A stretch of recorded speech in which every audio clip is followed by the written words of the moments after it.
Good morning and welcome to our weekly insights this week with me, Omar Hamed.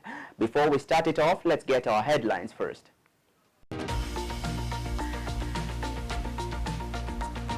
1 in 5 children and adolescents have a mental disorder in Kenya. Pay school fees if you're able to, Professor Magoha tells parents.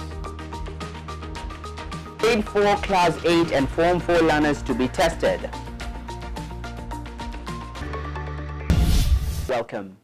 1 in 5 children and adolescents have a mental disorder in Kenya. Speaking during the commemoration of the World Mental Health Day on 10th October, Health CAS Dr. Rashid Aman said mental health prevalences among children in Kenya is at 38%. Globally, close to 1 billion people have a mental disorder, and anyone, anywhere can be affected. The lifetime prevalence of mental disorders is 25% globally.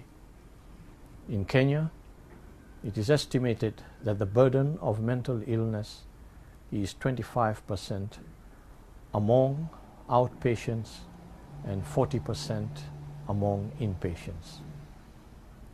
People with severe mental disorders, such as schizophrenia, tend to die 10 to 20 years earlier than the general population. Global statistics indicate that 1 in 5 children and adolescents have a mental disorder. According to a community survey on school-going children, the prevalence of mental disorders in Kenya was found to be about 38%.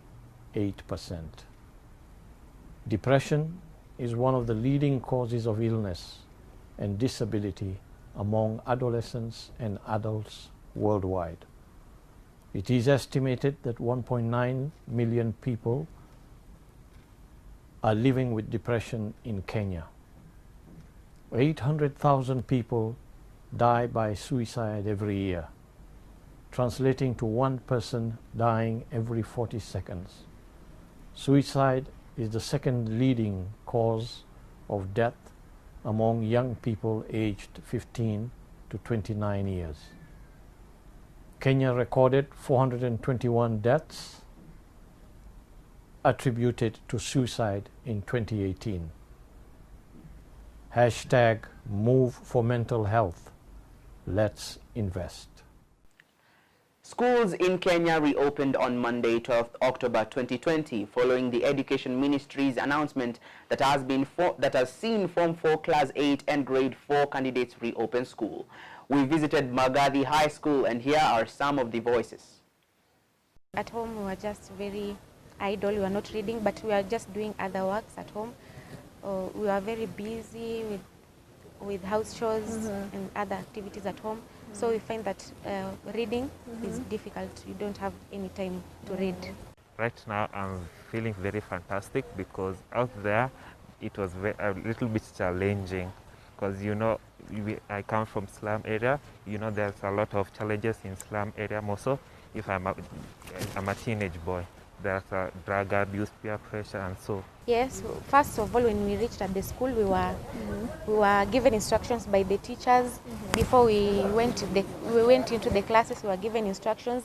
As you can see everywhere, there are posters for warning. You have to put on your mask, you have to wash your hands and observe social distance. So teachers are just encouraging us on that. So they reported today at 7. And then starting at the gate there, they were taken temperature, and then they came here to the assembly ground, and then we were recording their details, the conduct of the parent or the guardian, or the location, and then also whether the student has got any underlying issue. And then after that, they go wash their hands, and then they go to class by observing the social distance. Yes, we have a class of 85 students, 74 students reported. So 11 did not turn up today. So probably they may come tomorrow. Like when they came in the morning, they were a bit tensed. When the CS came around and the PS for education, they got excited. because the CS talked to them. And then that is after tea break, we engaged them in guidance and counseling. On the same note, Education Cabinet Secretary Professor George Magoha has called on parents who are capable of paying their children's school fees to do so without failure. Professor Magoha claimed some parents had taken advantage of his request schools not to send away learners and were intentionally not paying school fees. He, however, cautioned both public and private schools against sending away learners whose parents were not able to pay the required amount. As a school, we are not going to send them home for fees. You know, the parents have been facing also various challenges. So let's have the students first, and then other things will be sorted out later. But meantime, we are not sending them home. Learners in Grade 4, Standard 8 and Form 4 who returned to school earlier this week are set to undergo an academic assessment test to determine the impact that the long break occasioned by the COVID-19 pandemic has had on their learning.